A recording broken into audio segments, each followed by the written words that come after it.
हमारे मोर्चाओं के अध्यक्ष का हम सब लोग हृदय से स्वागत और सम्मान करते हैं कि आपने आज इस अलवर के अंदर, इस होकार रैली के अंदर आप सम्मिलित हुए और इस राजस्थान की निरंकुश सरकार को उखाड़ने का संकल्प इस अलवर की तपोभूमि से, इस अलवर के सिंह द्वार से उसका जयघोष कर आने वाले समय पर इस राजस्थान सरकार को पूरे राजस्थान प्रदेश भर से इसको उखाड़ फेंकने का संकल्प आपके माध्यम से यहाँ पर इस तपोभूमि से लिया जाएगा। मैं आप सबसे ये कहना चाहता हूँ कि ये वही तपोभूमि है जहाँ भर्तृहरि महाराज ने तपस्या की थी। मैं थोड़ा सा पीछे ले जाना चाहूंगा। भर्तृहरि महाराज भगवान गोरक्षनाथ जी के शिष्य बने और उस राजपाट को अपने छोटे भाई विक्रमादित्य को सौंपा। और विक्रमादित्य का काल आप सबको भली भांति ध्यान है कि वो विक्रमादित्य का ही राजपाट का काल था जब भारत को स्वर्णिम काल कहलाया जाता था, भारत को सोने की चिड़िया कहलाई जाती थी। उसी समय पर पुनः धर्म की स्थापना हुई थी। उससे पूर्व में जो भारत में राज करते थे उन्होंने सनातन धर्म को बर्बाद करने का काम किया था, सनातन धर्म को खत्म करने का काम किया था, लेकिन पुनः सनातन धर्म की स्थापना भर्तृहरि काल में हुई थी। उसी समय हमारे मठ मंदिरों का निर्माण बढ़ा था। आज वही दिन को याद करते हुए इसी तपोभूमि से जहां राजा भर्तृहरि जी ने तपस्या की थी, आज मैं अलवर की जनता से कहना चाहता हूं कि यहीं से वो संकल्प लेकर और आने वाले समय पर जिस प्रकार से ये कांग्रेस सरकार आप सब लोग कहते हो, मैं तो इसको कांग्रेस सरकार नहीं कहना चाहूंगा, मैं तो इसको मुगलिया सरकार कहना चाहूंगा। ये मुगलिया सरकार है। इस मुगलिया सरकार के तख्ते को हम सबको मिलकर पलटना होगा। इसके जिस प्रकार का भाव, जिस प्रकार का कार्यक्रम इन पिछले 3.5 वर्षों में इस सरकार के द्वारा संचालित पूरे राजस्थान प्रदेश में किया जा रहा है, वो हम सबसे कहीं छुपा नहीं है।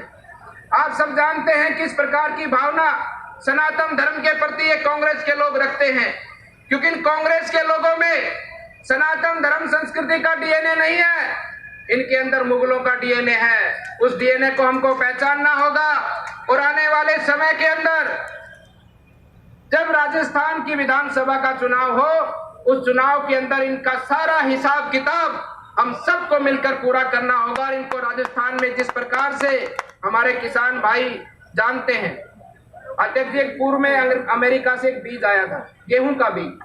उस गेहूं के बीज के साथ में खरपतवार का भी बीज आया था, जिसको कांग्रेस घास कहते हैं। जानते हैं ना किसान भाई कांग्रेस घास किसे कहते हैं? जानते हैं ना कांग्रेस घास किसे कहते हैं? कांग्रेस घास का एक पेड़ भी अगर किसान अपने खेत में देख लेता है, डोली पर देख लेता है, तो उसको कुचल कर काट देता है, पैरों से भी कुचलता है, अपने अस्त्र शस्त्र जो फावड़ी होती है उससे भी उसको काटता है, क्योंकि उस कांग्रेस पेड़ से, उस कांग्रेस खरपतवार से फसल तो खराब होती है, प्रकृति का भी स्वास्थ्य खराब होता है, मनुष्य का भी स्वास्थ्य खराब होता है। इसी भाव से मैं आप सबको कहना चाहता हूं कि जो वर्तमान में राजस्थान में कांग्रेस सरकार बैठी है, इसके अंदर भी मुगलों का डीएनए है। इस डीएनए को हम सबको मिलकर साफ करना होगा, तभी हमारी सनातन संस्कृति और तभी हमारा धर्म स्थापित हो पाएगा और तभी हमारे राजस्थान का विकास आगे बढ़ पाएगा। भाइयों बंधुओं, मैं आपसे यह भी कहना चाहूंगा, जिस प्रकार से सरकार ने शासन किया है इन पिछले 3.5 वर्षों में, लगभग पूरे राजस्थान को बर्बाद करके छोड़ दिया है, पूरे राजस्थान को नीलाम करके छोड़ दिया है। राजस्थान की पहचान थी, राजस्थान अतिथि देवो भव के लिए जाना जाता था, राजस्थान की मीठी वाणी, राजस्थान का मीठा सत्कार, दुनिया उसकी चर्चा करती थी, दुनिया उसका सम्मान करती थी, राजस्थान की वीरता का सम्मान करती थी, राजस्थान की संस्कृति का सम्मान करती थी। लेकिन इस वर्तमान सरकार ने अपने कार्यकलापों से पूरे राजस्थान को लज्जित करने का काम किया है, पूरे राजस्थान की संस्कृति को अपमानित करने का काम किया है। कोई घटना रेप की राजस्थान में होती है, लेकिन लज्जित पूरे राजस्थान का एक नागरिक होता है, उसको सुनना पड़ता है, समझना पड़ता है, देखना पड़ता है, लोगों की प्रतिक्रियाएं उसको सहन करनी पड़ती है कि जिस प्रकार की प्रतिक्रियाएं पूरे देश भर से राजस्थान के लिए की जाती हैं कि राजस्थान में जंगल राज है, राजस्थान में गुंडा राज है, राजस्थान में तुष्टीकरण की राजनीति को बढ़ावा मिलता है। इस प्रकार की अपमान की भावना हम सबको सहनी पड़ती है। प्रदेश अध्यक्ष जी, पूरी टीम, आप भी बाहर जाते होंगे, बाहर घूमते होंगे, देखते होंगे आज राजस्थान को किस नजर से देखा जाता है, आप सब लोग जानते हैं। हमें पुनः राजस्थान के उस वैभव को लौटाना है।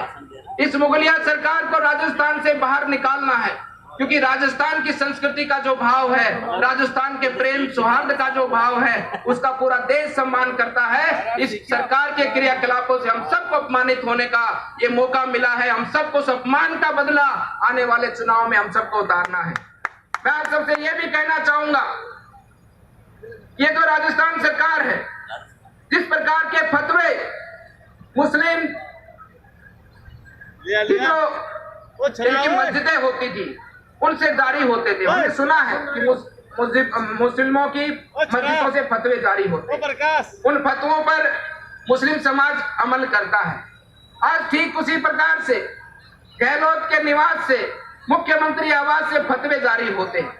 एक समाज को तो अपनी धार्मिक यात्राओं पर प्रतिबंध लगाया जाता है, हमारे घरों पर धार्मिक ध्वज लहराने पर प्रतिबंध लगाया जाता है, और दूसरी तरफ एक समाज के लोगों को रोजा इफ्तार पार्टी की जाती है।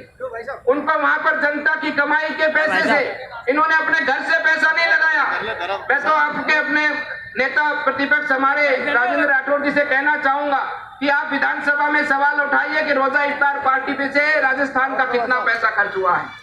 राजस्थान की जनता के पैसे से उनको फल फ्रूट खिलाए जाते हैं, और उस पार्टी में भी ऐसे लोग आमंत्रित होते हैं जो दंगों के मुख्य आरोपी हैं। ये सब हम सबको समझना होगा। एक तरफ ये फतवा जारी करते कि जोधपुर में बिजली नहीं कटेगी, मुस्लिम समाज के जहां लोग ज्यादा रहते हैं, एक तरफ जो हिंदू समाज के लोग रहते हैं उनके मंदिर तोड़े जाते हैं, उनकी संस्कृति को अपमानित किया जाता है। आज राजगढ़ से भी हमारे पुजारी यहाँ पर पहुंचे हैं, उनकी मांग है कि हमारे शिव परिवार की सभी मूर्तियां वापस लौटाई जाएं। हमारे पास केवल कार्तिक जी की खंडित मूर्ति है, हमारा शिव परिवार जिसमें गणेश जी की मूर्ति है, जिसमें पार्वती जी की मूर्ति है, जिसमें नंदी की मूर्ति है, और भगवान स्वयंभू शिव शंकर की जो प्रतिमा है, जो शिवलिंग है, उसको हमको लौटाया जाए। आज भी प्रशासन के पास में वो मूर्तियां नहीं है। कहाँ गई वो मूर्तियां? क्या आप चाहेंगे नहीं कि वो मूर्तियां हमारे को लौटाई जाए? चाहेंगे नहीं क्या? कहाँ गई वो मूर्तियां? कहाँ प्रशासन उनको लेकर गया है? आज तक वो मूर्तियां नहीं लौटी हैं। इसलिए मैं कहना चाहूंगा इस सरकार को हम सबको मिलकर करारा जवाब देना है। अनेकों आपराधिक घटनाओं के बारे में मुझसे पूर्व वक्ताओं ने आपसे बहुत बातें कही, आप सब लोग जानते हैं। मैं एक ही घटना की बात करूंगा, मूक मंदिर बच्ची की, और साथ ही साथ में हमारे जो बानसूर में घटना घटित हुई उसके बारे में। मूक मंदिर बच्ची के साथ जिस प्रकार का अन्याय और जिस प्रकार से उसकी लाचारी का फायदा इस कांग्रेस सरकार ने उठाया है, जनता तो उसका दंड देगी, भगवान भी निश्चित रूप से उसका दंड इन कांग्रेस के लोगों से देगा। जिस प्रकार से भूपसेड़ा की हमारी महिला के साथ में आज तक जिस प्रकार से उसको न्याय नहीं मिला, हमने उस समय एसपी महोदय से बात की, गांव वालों ने कहा कि हम सब नहीं लेंगे। हमने बहुत समझाइश कर एसपी ने हमसे, कलेक्टर साहब ने हमसे 2 घंटे तक लगातार बात की। हमने कहा कि हम आपके कहने से सबको ले लेंगे, लेकिन इसको न्याय कैसे मिलेगा? एसपी ने हमको कहा, अनेकों तरह के आश्वासन दिए कि हम जांच करेंगे, ये करेंगे, वो करेंगे। नहीं, मैंने कहा आप पे जवाबदेही तय होनी चाहिए। जब तक आप पे जवाबदेही तय नहीं होगी, जब तक आप इसकी जांच सही से नहीं करेंगे। हमने सबने मिलकर निर्णय किया कि आप 45 दिन में अगर इसको न्याय नहीं दे पाएंगे तो आप परिवार के सम्मुख जाकर परिवार से माफी मांगेंगे। आज मैं इस सभा से, यहाँ की एसपी मैडम से मैं बात करना चाहता हूं, उनसे कहना चाहता हूं कि 45 दिन तो छोड़ो, आज 3 महीने पूरे हो चुके हैं। आप उनके घर जाइए, उनसे माफी मांगे, ये राजस्थान सरकार उनसे माफी मांगे और कहे कि हम लाचार हैं, हमसे आज तक आपको हम न्याय नहीं दिला पाए। इनको माफी मांगनी चाहिए उनके पास में जाकर। जब तक इनकी जवाबदेही तय नहीं होगी, जब तक ये लोग काम नहीं करेंगे। मुझसे एक पत्रकार बंधु ने पूछा, यहाँ के कलेक्टर भ्रष्टाचार के आरोप में पकड़े गए, उन्होंने मुझसे पूछा कि देखो क्या स्थिति हुई है। मैंने कहा ये स्थिति, कलेक्टर तो केवल हाथ है, पैसा लेने का हाथ है, अधिकारी तो केवल हाथ है। इनकी मजबूरी है कि क्योंकि यहाँ के नेता उनको बाध्य करते हैं, उनको मजबूर करते हैं। जेबें तो यहाँ के कांग्रेस के नेताओं की भर्ती है, उनके ऊपर आप डाका डालो तो आपको खजाना मिलेगा। क्योंकि इन्होंने जिस प्रकार से शासन चलाया है, इन शासन के अंदर राजस्थान की खनिज संपदा को जिस प्रकार से लुटाया है वो आप सब लोग जानते हैं। विधायकों को खुश करने के लिए, सरकार को समर्थन प्राप्त होता रहे इस भाव से विधायकों को जिस प्रकार से औने पौने दाम पर राजस्थान की खनिज संपदा को उनको अलॉट किया गया है, जिस प्रकार से विधायकों का राज आज उनके विधानसभाओं में चलता है, जिस प्रकार की वसूली आज विधानसभाओं में विधायक खुले तौर पर करते हैं, वो सब बातें आपसे छुपी नहीं है। आपसे मैं ये कहना चाहूंगा, इस रैली के माध्यम से हम सबको एकजुट होकर आने वाले चुनाव के अंदर इस सरकार की जड़ों को उखाड़ना है और हम सबको एक धर्म स्थापित सरकार, एक राजस्थान की उन्नति को सोचने वाली सरकार और राजस्थान को आगे ले जाने वाली सरकार, जो क्रम राजस्थान का रहा था विकास के पथ का, उसको पुनः आगे बढ़ाना है। भाइयों बंधुओं, इन 3 सालों के अंदर राजस्थान बहुत पीछे जा चुका है। राजस्थान बिल्कुल खत्म सा इन कांग्रेस के लोगों ने कर दिया है, लेकिन हम सब कार्यकर्ताओं को मेहनत कर राजस्थान को फिर से आगे बढ़ाना है और हमारे यशस्वी माननीय प्रधानमंत्री जी के संकल्प के साथ जुड़कर जो उन्होंने एक विजन देश को दिया है कि आने वाले 25 वर्षों में हम सबको मिलकर भारत को एक आत्मनिर्भर भारत बनाना है, उस भाव से हम सबको मिलकर कड़ी मेहनत करनी है। मैं इस अवसर पर यह भी आपसे कहना चाहूंगा कि 75 वर्ष आजादी के हो चुके हैं। ये स्वर्णिम काल हम सब भारतवासियों का है। इस स्वर्णिम काल के अंदर हम सबको उन शहीदों के मुताबिक, उन शहीदों के सपनों के अनुसार, उन शहीदों के अनुसार जिस प्रकार से उन लोगों ने उस समय पर संघर्ष कर हमको आजादी दिलाई थी, आज हमारा मेहनत है, हमारी ताकत है कि उन शहीदों के सपनों को हम सब मिलकर साकार करें और माननीय प्रधानमंत्री जी के सपनों के अनुरूप, अपने सपनों के अनुरूप अपने भारत को आगे बढ़ाने का काम करें, जिसमें एक कांग्रेस सरकार की नीति और इस कांग्रेस सरकार की कूटनीति और इस कांग्रेस सरकार की कुशासन नीति, इन सब को हटाकर और भारत में एकजुटता के साथ में आज उनके साथ कदम से कदम मिलाकर हम सब लोग राजस्थान और पूरे देश को आगे बढ़ाने का काम करें।